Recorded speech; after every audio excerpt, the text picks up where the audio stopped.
حضرت عمر رضی اللہ تعالیٰ عنہ قائد خلافت ہے، بیت المقدس کا محاصرہ کیا گیا، فصیل بڑی اونچی، شہر اندر سے سیلف سفیشینٹ، حملے کا راستہ کوئی نہیں، محاصرہ طول کھینچ رہا ہے لیکن ان کے پاس رسد بھی موجود ہے، پانی بھی موجود ہے، وہ دروازے بند کر کے بیٹھے ہوئے۔ بالآخر اللہ تعالیٰ کی مشیت کا ظہور کیسے ہوا؟ ان کے کچھ علماء آئے فصیل پر، کہا دیکھو مسلمانوں، تم قیامت تک بھی یہاں پڑے رہو گے محاصرہ کر کے، ہمارا یہ شہر فتح نہیں ہوگا۔ ہاں ایک درویش بادشاہ کے ہاتھوں یہ شہر فتح ہونا ہے، لیکن تمہارے اندر ہمیں وہ نظر نہیں آ رہا۔ ابو عبیدہ بن الجراح رضی اللہ تعالی عنہ امین هذه الامہ، ان کا فوراً ذہن گیا وہ درویش بادشاہ مدینے میں بیٹھا ہوا ہے عمر رضی اللہ تعالی۔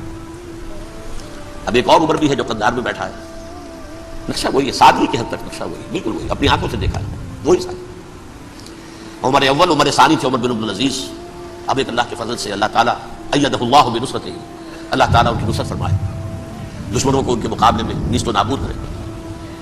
انہوں نے ریکویسٹ بھیج دی کہ حضور تشریف لائیے، یہ شہر فتح ہو جائے گا۔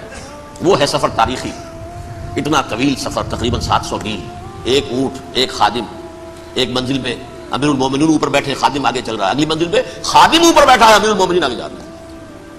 اور جب پہنچے ہیں تو وہ باری تھی خادم کی، انہوں نے ہاتھ جوڑ دیا، حضور خدا کے لیے تم کیا کہیں گے لوگ، وہ میرا برا حال کر دیں گے، تمہیں شرم نہیں آئی؟ امیر المومنین پیدل آگے چل رہے ہیں، نکیل پکڑ کر تم بیٹھے ہو اوپر براجمان ہو۔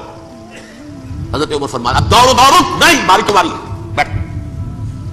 اس حال میں پہنچے، اور پھر یہ کہ ابو عبیدہ بن الجراح آئے ہیں، استقبال کیا ہے تو دیکھا ہے اس حال میں چلے آ رہے ہیں، عمر نکیل پکڑے ہوئے چلے آ رہے ہیں، اور کہتے ہیں کہ کہیں کیچڑ ویچڑ تھا، جوتے خراب ہو گئے تھے وہ بھی اتار کے ہاتھ میں پکڑے ہوئے، کپڑے تو تھے ہی پھٹے ہوئے۔ انہوں نے کہا کہ حضرت ابو عبیدہ نے، دیکھیے یہ بڑا متمدن ملک ہے، بڑا مہذب علاقہ ہے، یہ آپ ذرا حلیہ اپنا درست فرما لیں تب جا کے پیش ہم آپ کو کریں گے۔ آپ نے فرمایا نحن قوم اعزنا اللہ بالاسلام، ہم وہ قوم ہے جنہیں اللہ نے عزت دی ہے اسلام کے ذریعے سے، کپڑوں کے ذریعے سے نہیں، دولت کے ذریعے سے نہیں۔ اسی حال میں گئے ہیں، اوپر سے انہوں نے کھڑے ہو کر نشانیاں دیکھی ہیں، اپنی کتابیں کھولی، ہاں یہ وہی ہے، اچھا لو جی سرنڈر، شہر تمہارے ہاتھ میں۔ خون کا ایک قطرہ نہیں بہا اور بیت المقدس فتح ہو گیا۔ لیکن اس وقت حضرت عمر نے ایک نرمی یہ کی کہ یہودیوں کے لیے بھی اسے اوپن سٹی قرار دے دیا۔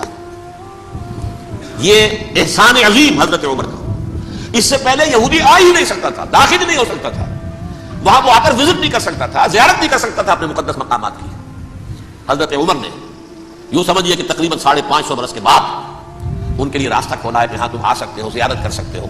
لیکن یہ عیسائیوں نے لکھوایا معاہدے کے اندر، انہیں یہاں آپ آباد ہونے کی اجازت نہیں دیں گے، لیکن کم وزٹ دی پلیسز، دیکھیں زیارتیں کریں اور جائیں۔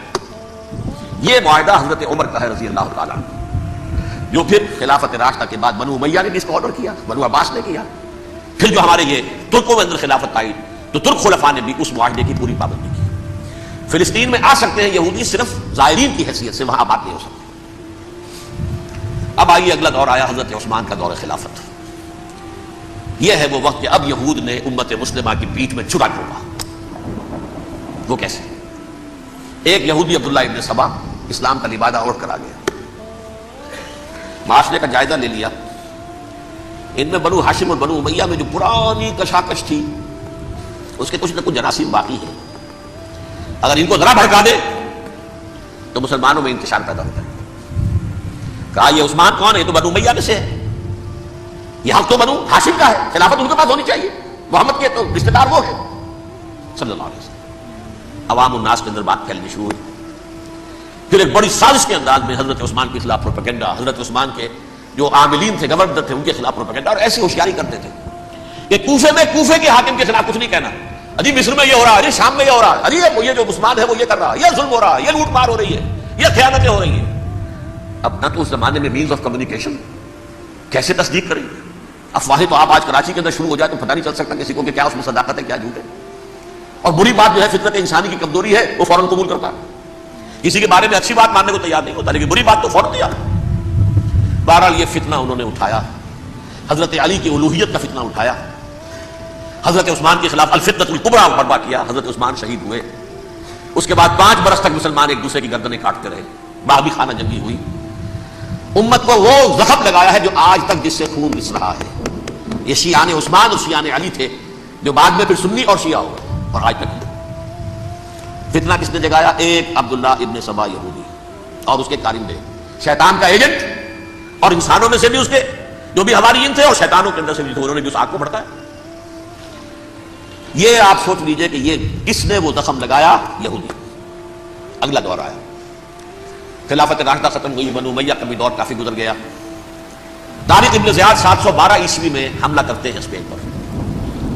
اسپین اس وقت عیسائیت کا بہت بڑا گڑھ، بڑے کٹر ترین عیسائی جو ہے وہ اسپین میں تھے، لہٰذا یہودیوں کی وہاں بہت پٹائی ہوتی تھی، بہت پٹائی ہوتی، میں بتا چکا ہوں، دشمنی تھی ان کی تو چلی آ رہی تھی عیسائیوں کے ہاتھوں یہودیوں کی، وہ تو سن 300 عیسوی سے ایمپرر کانسٹینٹائن کے بعد سے شروع ہو گئی تھی۔ اس حوالے سے یہودیوں نے اس وقت چالاکی یہ برتی، کچھ راستے بتائے، کچھ مدد کی طارق ابن زیاد کی۔ طارق ابن زیاد نے انہیں اپنا محسن سمجھا، ہسپانیہ فتح ہو گیا تو یہودی چونکہ محسنین کی فہرست میں آ چکے تھے، انہیں بہت اقتدار نصیب تھا، بڑی سپورٹ مسلمانوں نے دی۔ ان کے بڑے بڑے علماء جو اسی دور کے اندر پیدا ہوئے، بڑے بڑے تھنکرز ان کے اسی دور میں پیدا ہوئے۔ بن گوریون جو کہ ایک وزیر اعظم تھا اسرائیل کا، اس نے یہ لکھا اپنی کتاب میں، Muslim Spain was the golden era of our diaspora.